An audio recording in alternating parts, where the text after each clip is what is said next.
Another verb, this time from the stem change of dzi to dz. And the verb I've chosen for you is RADZIĆ, to advise, okay? And it follows the same rules, okay? We will remove the infinitive letter ci.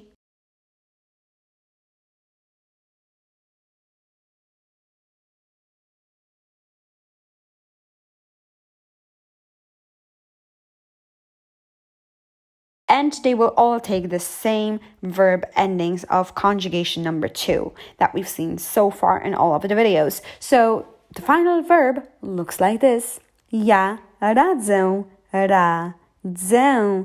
Ty radzisz, radzisz. On, ona, ono radzi, radzi. My radzimy, radzimy. Wy radzicie, radzicie. Oni, one radzą, radzą. Another verb, this time from the stem change of dzi to dz. The verb I've chosen for you is sądzić. To think, to judge, to presume, lots of different meanings. So it's a very useful verb. And what do? The same thing as usual. We will remove the infinitive letter ci. We are left with sądzi.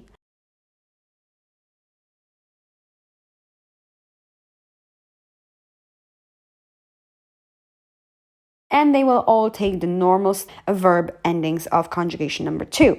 No doubling of vowels in Polish language, so you will only have one letter I in the final verb, and the final verb sounds like this. Ja sądzę, sądzę. Ty sądzisz, sądzisz. On, ona, ono sądzi, sądzi. My sądzimy, sądzimy. Wy sądzicie, sądzicie. Oni, one sądzą, sądzą. Another verb, this time from the verbs that will lose a letter, basically, in its stem change, okay?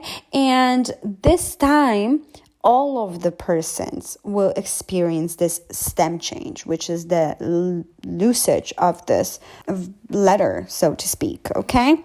Although we know there is no doubling of vowels in Polish language, so it's normal they need to lose the actual letter because there is no doubling and the letter I already exists in the verb endings, okay? The actual verb, after we remove the infinitive ci, the stem is traci. We remove the I and we have trac. And then we add the normal verb endings. So the final verb sounds like this. Ja tracę, tracę. Ty tracisz, tracisz. On, ona, ono traci, traci. My tracimy, tracimy. Wy tracicie, tracicie. Oni, one tracą, tracą. Another verb, exactly same situation. It's the verb that loses a letter in its stem. And the verb I've chosen for you is a verb called dzielić się, to share. I've marked the reflexive pronoun in the brackets because we can use it in a reflexive form or not, okay? So, for example, I can share the ice cream between all of you. In this sentence in Polish, it's not going to be reflexive. But, of course, you can make it reflexive, depending on how you construct the sentence. Of course, we know that reflexive verb means that the subject receives the action of the verb. That's the most important thing that we need to remember. However, what do we do here? Because here it's about the stem changes. We remove the letter ci of the infinitive. We are left with dzieli. And here we will remove letter I for all of the persons. And we add the adequate verb endings. So even though we remove the letter I, and we remove it for all the persons because, first of all, there is no doubling of vowels in Polish language. That's why. So the final verb sounds like this. Ja dzielę, dzielę. Ty dzielisz, dzielisz. On, ona, ono dzieli, dzieli. My dzielimy, dzielimy. Wy dzielicie, dzielicie. Oni, one dzielą, dzielą. Another verb, again from li to l, is a useful verb and it's modlić się, to pray. It's always a reflexive verb. We remove the letter chi of the infinitive. We remove the letter I because that's the stem change here for all the persons because there is no doubling of Polish language of the vowels. And then after that, we will add the normal verb endings. So the final verb sounds like this. Ja modlę się, modlę się. Ty modlisz się, modlisz się. On, ona, ono modli się, modli się. My modlimy się, modlimy się. Wy modlicie się, modlicie się. Oni, one modlą się, modlą się. And the final verb that I wanted to show you, and it's a little bit different in the sense that what you will see is a verb that will be conjugated in future tense, okay? It's not a present tense conjugation, but it experiences the stem change of mni to mn, okay? So again, it loses the I letter, okay? And we do the same thing as we've seen so far. The verb is zapomnieć, okay? To forget. And a future conjugation here, okay? And it's funny because it relates to future.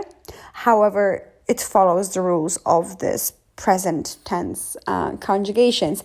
And that's why it's here, okay? Let's call it irregular future verb.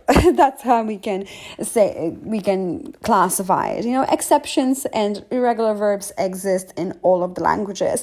But because this is a rather, important verb, because, to forget is something we often refer to, and that's why I've included it here for you. And it follows exactly the same rules that we've seen today. So it will lose the chi of the infinitive, and here it will also lose actually the e, okay, and the I, okay.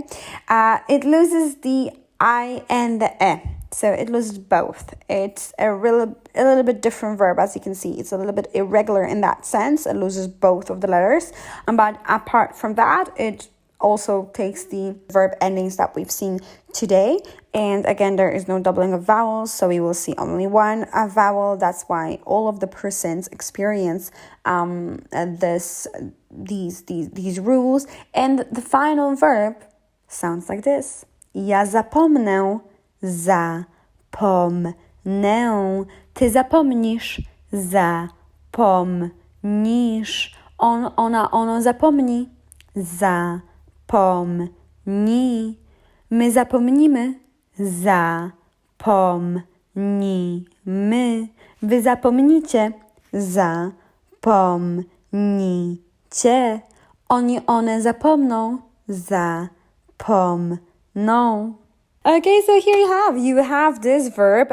It's a little bit different, okay, because it's a future tense in a way. Not in a way, it is a future tense verb, but follows these rules more or less, because it also loses the e here in the vowel. This is extra vowel, but it's a useful verb and it's here for you to also enjoy and use in the future. So thank you very much, because we've finished exceptions of conjugation number 2, and basically we are left with conjugations 3 and 4. So thank you for today, and I'll see you in the next one. It's been a long video, so thank you for being here till the end.